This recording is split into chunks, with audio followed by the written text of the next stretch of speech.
Hello guys, welcome back sa ating channel. Pambansang pabahay ng gobyerno sa San Fernando, Pampanga para sa mga Pilipino. Yan ang ating pinapakita sa inyo. Ito na po ang kanilang mga nagawa. Nag-start tayo dito sa may Giginto, mga kababayan. Yung ating mga dinaanan, papakita natin dito po sa may Giginto na po tayo. Nag-start ng ating video.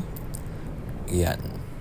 Salamat sa mga nag-like, nag-share, nag-follow kay Skywalk TV at tuloy-tuloy ang ating pag-update sa iba't ibang lugar upang mabigyan kayo ng mga impormasyon at mga latest na kaganapan. Ayan, nandito na tayo sa May Tabang at nandito po yung Giginto Station sa May Tabang malapit ang North and South Commuters Railway na ginagawa. Gawa na rin po yung station dito sa May Giginto, mga kababayan. Ito, right side, back to Manila po yan. Yan ang ating ipinapakita sa inyo yung mga pagbabago dito. At dito, nag-akit na po tayo dito sa may flyover. Dito po sa may Malolos. Ang Malolos Station po dito ng North and South Commuters Railway ay malapit na rin po matapos. Yan. Yung phase 1 hanggang dito ay kitang-kita na po yung lahat ng mga station. Ito po yung pinaka phase 1 na malapit na po matapos rin po dito yung station ng Malolos Station, mga kababayan. Papakita natin sa bandang unahan. Bali, umakit tayo dito sa may flyover. And comment nyo na bilong, mga kababayan, kung anong masabi nyo po dito sa ating pinuntahan. Dito sa may San Fernando, Pampanga, ang pambansang pabahay ng gobyerno. Yan, na tuloy-tuloy nating ina-update sa iba't ibang lugar. Kamusta na kaya yung mga project na ito? At ito na po yung station. Grabe, laki oh. Itong mga station ng North and South Commuters Railway ay pang world class po yan. Talagang malalaki na mga station na ating ipinapakita. Ito yung mga station na napakalalaki. Yan, nandito na yung Malolos Capitolio po yata. Nandito sa kabilang side, or ito yung bagong City Hall ng Malolos. Ayan o. Ang dami pong ginagawa dito sa may Malolos. Yan, sa right side natin. May mga building na rin po silang ina-upgrade dito. Yan, nakikita natin sa left side yung Gunter Launcher na tuloy-tuloy na rin pong ginagawa dito. Dito sa may Malolos, ang dami pong mga bagong proyekto na ginagawa. Itong ating right side, merong mga building na pong tinatayo dito. Ito yung bagong City Hall ng Malolos. Yan o. Right side natin, ina-upgrade na po ito. Ayan. At dumaan na po tayo dito. Nandito na po tayo sa may Kalumpit. Ayan. Dito po, hindi pa po naitatayo yung station ng Kalumpit. Ito pong phase 2 ng North and South Commuters Railway. Pero tuloy-tuloy naman po yung paglalatag nila ng mga concrete girders. Ayan na ating ipinapakita. Dire-diretso po yan hanggang papunta na po yan ng Pampanga. Meron na po yung Pampanga Station. Ang latest natin dito, itong kalsada, bali ina-upgrade po nila. Yung station naman, wala pa naman po eh. Dito po sa may ating dinadaanan, dito sa MacArthur Highway, ay ina-upgrade po nila. Yan. 2 dangkal po ang kanilang ina-upgrade dito sa bandang unahan, makikita po ninyo. Ayan, hanggang eskwelahan pa lang po ito eh. Hindi pa nakakatawid ang eskwelahan going to Apalit, Pampanga. Ito po yung tinutukoy ko. Bali, 2 dangkal po ang tinaas po ng kalsada nila dito sa may Kalumpit. Ayan. Ganyan po ang ating mga nasasaksihan.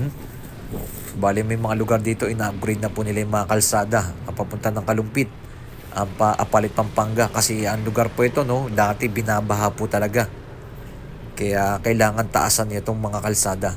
Yun po yung kanilang mga solusyon na kanilang ginagawa dito. Ayan sobrang taas niyan, mga kababayan. Siyempre, upgrade din na po nila sana yung mga drainage para kahit taasan nila etong kalsada, hindi maapektuhan yung mga nasa gilid ng mga bahay. Yun ang ating mga nakikitang mga solusyon na kanilang ginagawa dito. Yan sobrang taas po ang kanilang tinaas dito.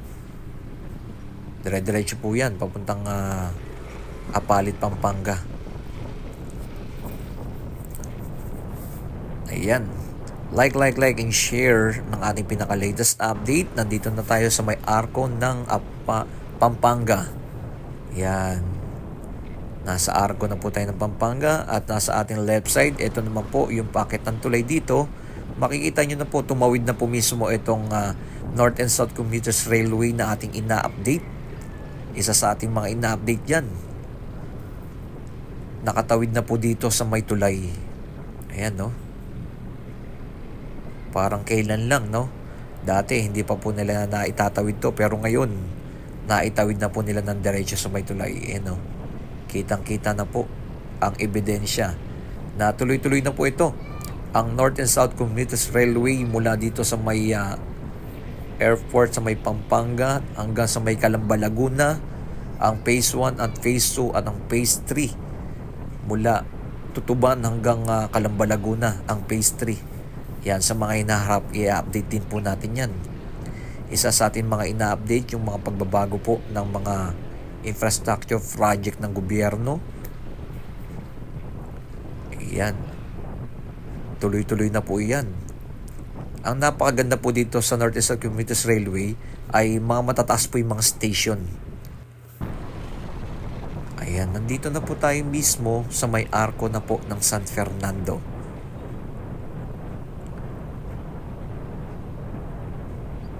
Malapit-lapit na po tayo dito, mga kababayan, mismo sa may pabahay na ginagawa ng ating gobyerno. Ayan, dito na po mismo, eto na. Eto na po mismo yung ginagawa ng pabahay ng gobyerno sa bandang unhan. Dito lang po yan.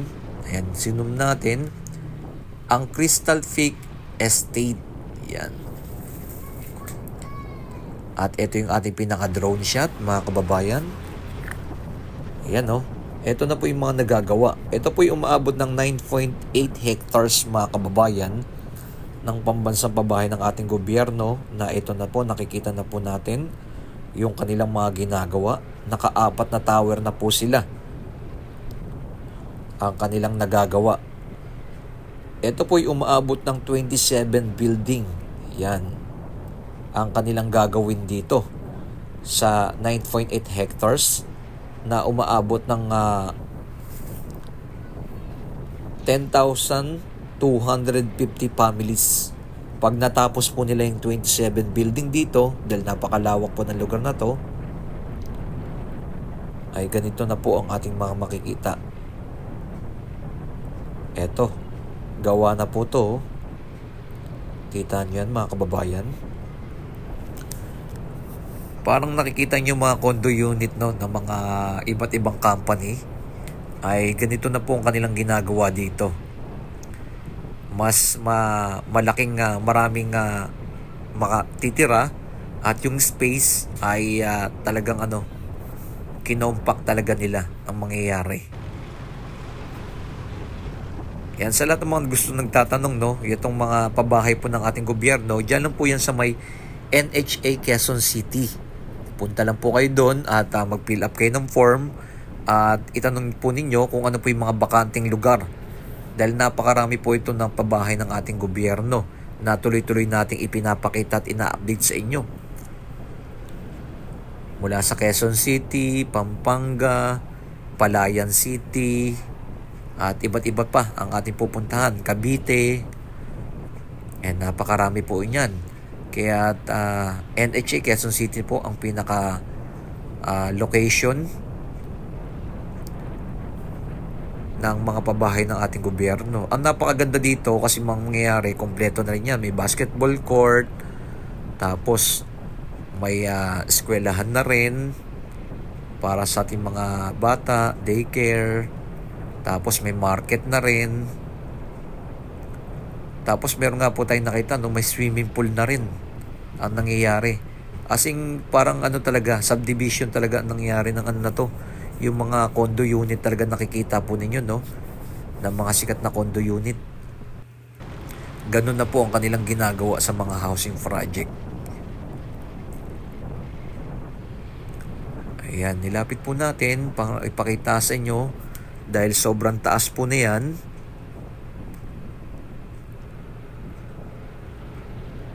Yan, and comment nyo na below mga kababayan kung anong masasabi nyo po dito sa ating pinuntahan sa may San Fernando, Pampanga ng pabahay ng gobyerno para sa mga Pilipino. Yan. Siyempre, pasok din po dito yung mga minimum wage. Yan. Kung kukuha nga po kayo ng condo unit, kung may down payment, tapos magkano monthly yun, nasa 10,000 pataas. Pero dito sa pabahay ng gobyerno ay mura lang po ang magiging upa po ninyo. Ganun po ang mangyayari.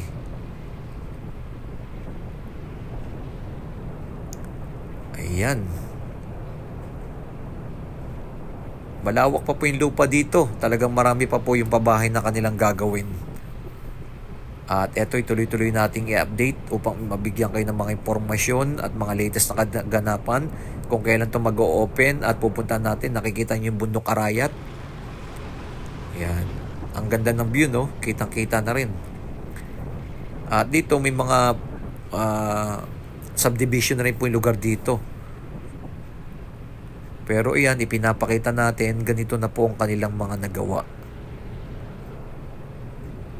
Abangan na lang po natin kung kailan po ito ipamimigay ng ating gobyerno susunod ng mga taon na ating i-update po iyan dito sa may San Fernando, Pampanga. Pupuntahan po natin yan sa mga hinaharap. Ayan, nakita nyo yan. Ito yung pinaka-view naman dito sa lugar dito. Ayan o.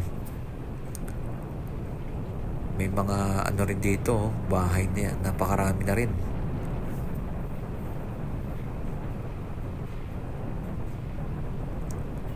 Ito po yung ating pinaka-latest update. Ito, may mga subdivision na rin, no? Napakalawak po ito ng lupa dito na ating aabangan sa mga hinaharap.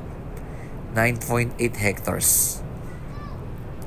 Grabe, no? Pag natapos po yung 27 building, soon, sana matapos po ito para maibigay sa ating mga kababayan.